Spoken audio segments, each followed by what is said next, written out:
fungsi dari Roh Kudus, fungsi dari Parakletos ini, kalau mau diungkapkan dengan kata-kata, kalau mau diungkapkan fungsinya, ini mulut tidak akan pernah bisa, nggak akan pernah mampu mengatakan, menjelaskan fungsi Roh Kudus, fungsi Parakletos. Itu terlalu dalam. Dia terlalu ajaib fungsinya. Dia terlalu luar biasa perannya untuk orang percaya.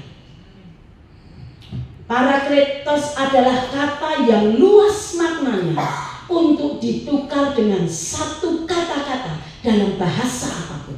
Tidak bisa. Sulit. Kita akan kesulitan menjelaskan fungsi Roh Kudus, atau dalam bahasa Yunani disebut Parakletos. Kita ini gak akan sanggup menjelaskan fungsinya, manfaat Roh Kudus bagi hidup kita. Kehabisan kata-kata kita, saking luar biasanya dia. Lanjut. Di dalam Alkitab mengatakan Yesus berkata ya, di dalam Yohanes 16 ayat 7. Ya, lanjut.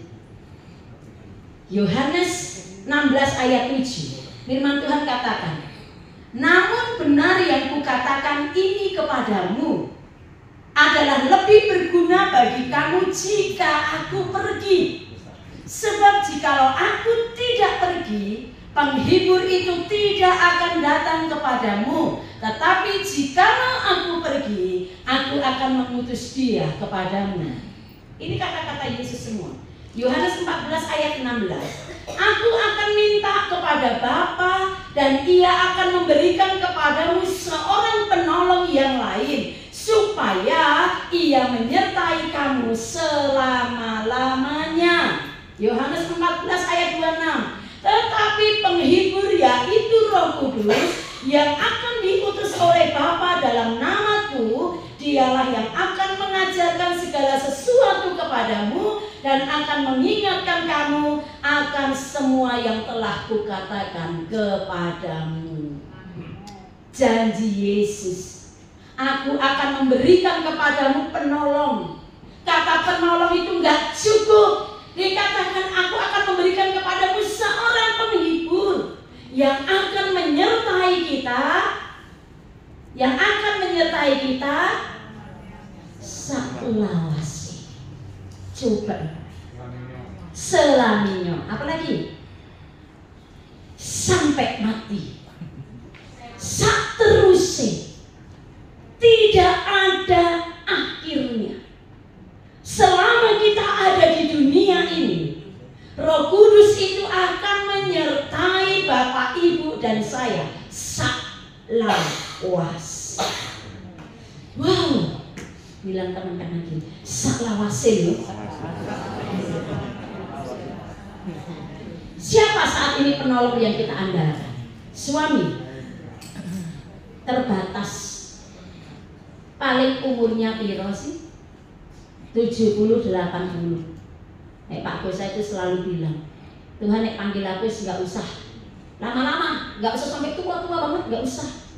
Terus saya guyonan, sekala tunggu anaknya menikah dulu, punya cucu dulu, lihat mereka punya rumah tangga bahagia, diberkati Tuhan, melihat anak cucu baik, tugas kita sudah selesai, ya wes Tuhan panggil kita. Ya kan? Terbatas suami istri, terbatas waktunya. Apa? Limited edition. Ya, terbatas. Istri paling berapa? Ya kalau laki-laki 75, 80, istri ya sedikit panjang umur lah ya. Amin. Ya. Selain terbatas waktunya, terbatas kemampuannya, betul kan Bapak Ibu? Gak bisa menolong dalam segala hal.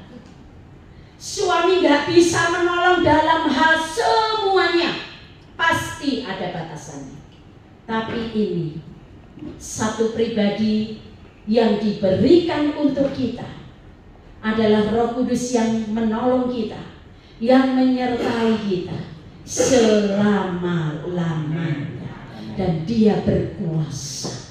Dia apapun bisa tolong kita. Dengan cara apapun Dia bisa tolong kita. Yang manusianya kita mentok gak bisa sekarang. Roh Kudus bisa berjalan. Bersyukur ya Bapak Ibu. Bilang teman kanan kiri, bersyukur ya ada Roh Kudus. Harus bersyukur ya. Ya tujuannya ya. Ya, setiap hari Tuhan tolong ya, kasih kekuatan, menyertai ya. Kalau sampai hari ini saya ini mengenal tujuannya itu lama banget gitu. Dari perjalanannya itu mengenal banget gitu. Dan pasti itu luar biasa nih pokoknya. Karena Roh Kudus yang tolong ya sampai hari ini kuat. Sebagai seorang penolong yang menyertai, apa sih yang dilakukan oleh Roh Kudus? Kalau Dia penolong, Dia menyertai, contohnya itu gimana sih? Apa yang Dia lakukan setiap hari? Yang pertama ya, Parakletos. Ketika saya berbicara tentang Parakletos, itu berarti berbicara tentang percaya. Parakletos, Roh Kudus, penolong itu, penolong kita itu. Parakletos atau Roh Kudus menunjuk kepada pribadi yang dipanggil untuk mendampingi seseorang untuk apa? Yang pertama, memberikan arahan dan nasihat. Setiap hari kita ini diperhadapkan kepada keputusan, betul ya? Mau yang keputusan cilik-cilik, keputusan yang gede-gede, yang menyangkut ke depannya kita. Kita itu manusia terbatas. Kita ini kan nggak bisa melihat hari esok sih, betul? Gak usahlah hari esok. Kita tuh nggak bisa melihat ke depan ini loh gitu. Ada banyak keputusan yang harus kita ambil. Contoh,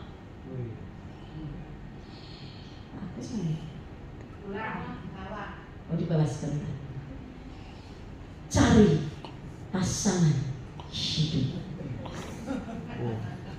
Apa ini? Butuh arahan, betul nggak Bapak Ibu? Maksudnya coba ini aja. Nek kong udah nggak boleh kong. Pak Udah Edi. ada pasangannya kong, nggak ada pilihan lagi kong, ya toh? Nah. Pak Edi. Oh iya Pak Edi, senyum-senyum ya Pak Edi. lolos. Ya, dalam memilih pasangan hidup aja kita perlu tuntunan Roh Kudus. Roh Kudus nuntunnya lewat mana? Lewat firman Tuhan. Janganlah kamu menjadi pasangan yang tidak sepadan. Sepadan itu nggak hanya bicara tentang Kristen. Saya selalu ingatkan anak saya, kalau kamu suatu saat cari pasangan hidup, Mama tidak ajarkan Kristen. Bukan hanya Kristen, tetapi Kristen yang sungguh-sungguh takut akan Tuhan. Buat apa Kristen tok tapi kelakuannya tidak sesuai firman Tuhan? Soro nanti. Betul? Harus jadi pilih pasangan yang takut akan Tuhan, yang sungguh-sungguh dalam Tuhan. Gak hanya mereknya Kristen, enggak, tetapi buah kehidupannya itu bisa dilihat. Saya mungkin terlalu ekstrim ya. Kasih tahu selalu ya, mau punya anak cuma satu ya. Siapa lagi kalau bukan orang tuanya yang ngasih tahu. Saya bilang ini mungkin ekstrim buat kami. Kalau dia sudah bukan anak Tuhan, cut.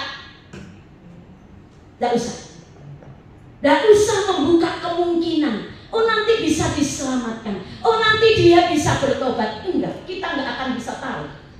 Dulu dengan sekarang beda. Betul? Lebih baik, lebih amannya kamu berjalan dalam koridor firman Tuhan aja. Tuhan kasih sepadan, ambil yang sepadan dari awal. Kalau sudah enggak, mending enggak. Kita enggak pernah tahu perjalanan hidup ke depan, kualitas iman kita gimana. Ini kan sudah punya pasangan ya. Kok saya cerita tentang pasangan hidup ya? Tapi apa? Senior ini juga memperhatikan banget loh. Tapi mereka bukan mau cari pasangan hidup untuk anak, cucu, mantu ya, gitu. Kalau saya mungkin terlalu ekstrim dalam hal itu, tidak usah. Kalau nggak seiman dari awal langsung no. Bapak Ibu terserah ya. terserah punya pemikiran sendiri. Tapi kita nggak pernah tahu ke depannya. Kita nggak bisa coba-coba. Jodoh nggak bisa untuk coba-coba. Pasangan hidup bukan untuk coba-coba. Sekali kamu pilih pasangan hidup, sekali di situ seumur hidup, kamu harus berjuang untuk mempertahankannya. Nah, lalu keperluan apa lagi? Pekerjaan dan yang lain-lain.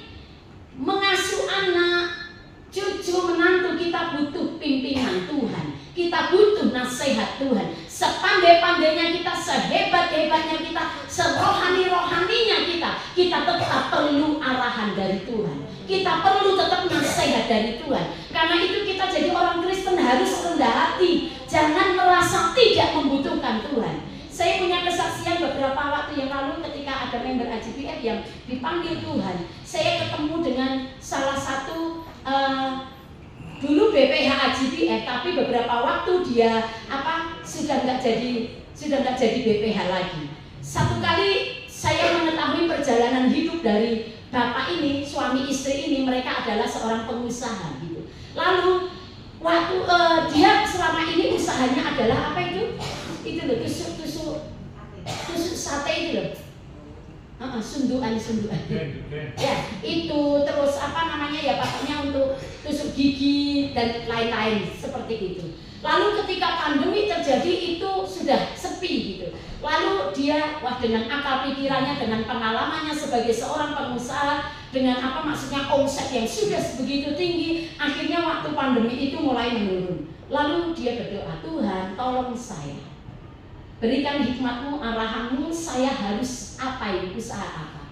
Akhirnya dalam masa pandemi ketika semua kesulitan keuangan, kesulitan usaha, Tuhan memberikan arahan kepada bapak ini untuk menjual waktu itu pot-pot bunga plastik itu ya.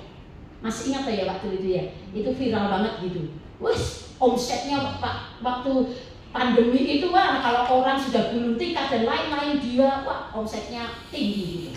Lalu ketika sudah mulai berkurang dia, Tuhan tolong saya, apa yang harus saya lakukan? Lalu Tuhan saat itu bilang, jual salah satu asetmu dan beli satu tempat untuk gudang. Lalu dia pikir, ya wes lah, karena ini arahan Tuhan, tak jual itu salah satu asetnya. Lalu dia beli satu tanah yang luas, lalu di situ dibuat gudang. Waktu apa? Membuka gudang itu kami dipanggil untuk mendoakan. Lalu ketika gudang itu selesai, lalu gudang ini terus buat apa?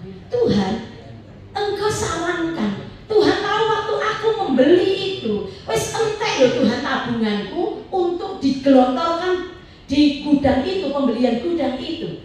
Lalu waktu itu dia sudah bingung. Terus kemarin waktu ketemu dia bilang, Bu Dewi, waktu itu kami itu ada dalam masa titik terendah waktu itu. Karena gudang selesai, uang semua lari di situ, tapi Tuhan gak kasih arahan. Ini gudang digunakan untuk apa? Lalu dia mulai agak ngambek nih sama Tuhan. Sampai saya jengkel waktu itu. Terpuruk Bu suami saya waktu itu. Karena akhirnya menurun, penghasilan menurun, uang sudah lari di situ. Lalu dia katakan, waktu itu sampai suami saya bilang, anak-anak pindahkan semua dari Gloria, sekolahnya di Gloria semua, pindahkan semua di tempat yang lebih murah, katanya gitu. Lalu untungnya kok anak-anak kami mau, tapi Tuhan itu baik. Suami saya itu memikirkan siang malam gimana ya caranya hubungi ini, hubungi itu. Lalu Tuhan itu kayak berbicara sama suami saya, kami itu loh kepo, kami itu loh sok pintar, kamu itu loh sok tahu, kamu itu loh kemintar. Doa, kamu doa, andalkan aku, kamu jangan ragukan aku. Lalu dia berdoa, katanya doa puasa. Doa puasa, Tuhan apa yang harus aku lakukan untuk usaha? Isok bangkrut temen ini aku Tuhan. Lalu Tuhan mungkin itu ada ketak ya, dulu aku yang berkati kamu saiki kok gitu ya. Itu kan kebiasaan manusia gitu. Akhirnya Tuhan gini, kamu konseling, sharing gitu sama salah satu si idol, dia kan punya usaha plastik. Kamu coba hubungi orang itu, ngomong-ngomong. Setelah ngomong-ngomong, Yes Tuhan, aku jadi pengecer aja ya, barang-barang plastik, barang pecah belah yang plastik. Kata Tuhan, bukan, tidak. Kamu tidak akan jadi pengecer jualan plastik. Kamu jadi buka pabrik. Hah? Pabrik? Duitnya sopo Tuhan? Gitu. Setelah tenang kok ini, sabar ya. Akhirnya dia berdoa, Tuhan ingatkan dia. Kamu ingat nggak ada salah satu, bukaan buku catatanmu, ada salah satu dulu klien dia yang berhutang banyak sekali. Coba hubungi dia. Gah Tuhan, kadang sing diutangi oleh galak suatu. Iso dia ngamuk-ngamuk mbek aku nek tak tagih. Wis Tuhan, cukup Tuhan. Tak anggap itu nggak ada lagi, males aku. Cepet hubungi, dihubungi bener dengan aras-arasan, dihubungi bener. Lalu dia bilang, usahamu yang tusuk itu masih jalan, masih. Aku butuh segini banyak. Tapi gini ya, aku nggak bisa bayar dulu, tapi tak bayar dulu utang-utangku yang dulu. Luar biasa nggak? Dibayar semua. Akhirnya dia bilang, dengan uang itu yang begitu banyak, dia buka usaha, dia buka pabrik, benar-benar luar biasa. Pertolongan Tuhan. Roh Kudus itu maha tahu. Roh Kudus itu maha bijaksana. Dia maha sempurna. Jadi ketika dia memberikan arahan dan nasihat kepada kita dalam mengambil berbagai keputusan dalam hidup ini, nasihatnya selalu benar dan terbaik. Amin. Amin. Amin Pak Darmaji. Bapak luar biasa setia. Yang kedua, Parakletos menunjuk kepada seorang pribadi yang terus-menerus memberi dorongan kepada prajurit-prajurit muda yang tengah gentar dan ketakutan karena harus menghadapi medan laga peperangan. Roh Kudus memberikan dorongan agar kita melangkah dengan penuh keyakinan bahwa ada penolong yang menyertai kita dalam menghadapi berbagai keadaan atau situasi yang membuat kita ragu-ragu, khawatir, dan takut. Apa yang ditakutkan Bapak Ibu? Masa depan. Apa yang ditakutkan Bapak Ibu? Ekonomi. Apa yang ditakutkan Bapak Ibu? Nanti anakku piye ya, nek nggak ada aku. Pekerjaanku gimana ya? Kemarin Pak Budi sempat cerita dikit ya Pak ya. Pekerjaannya Mas Nando biasanya kalau kerja di bank itu naik 5 tahun ya Pak ya. 5 tahun ya Pak ya. Harus resign. Harus. Jadi bukan pilihan. Harus. Walaupun usianya masih muda harus cukup 5 tahun. Takut ya? Khawatir. Terus piye ya? Usahaku piye, pekerjaanku gimana ya? Waktu Bu Win cerita ya Bu ya, terjadi banyak PHK. Gimana nanti ya? Tapi salut dengan Bu Win. Bisa katakan ya, nek pekerjaannya dilanjutkan, ya Bu, puji Tuhan. Kalau nggak dilanjutkan gimana Bu? Puji Tuhan, haleluya, ya kan? Ada Roh Kudus, tolong kita. Kalau Tuhan izinkan sesuatu terjadi, Tuhan tahu caranya nolong kita. Bu Eni mungkin takut, iya nanti cucuku ini ya, kelanjutan ke depannya gimana? Mungkin semua juga mungkin punya kesulitan kayak Bu Mila, Pak anakku ini mau menikah. Nanti dia sudah menikah, iya ya, masih sayang orang tua nggak ya, masih gini nggak ya, masih gini nggak ya. Pasti banyak pemikiran-pemikiran ya Bu Yohana ya. Iya ya, laundryku nanti jalan terus nggak ke depan ya.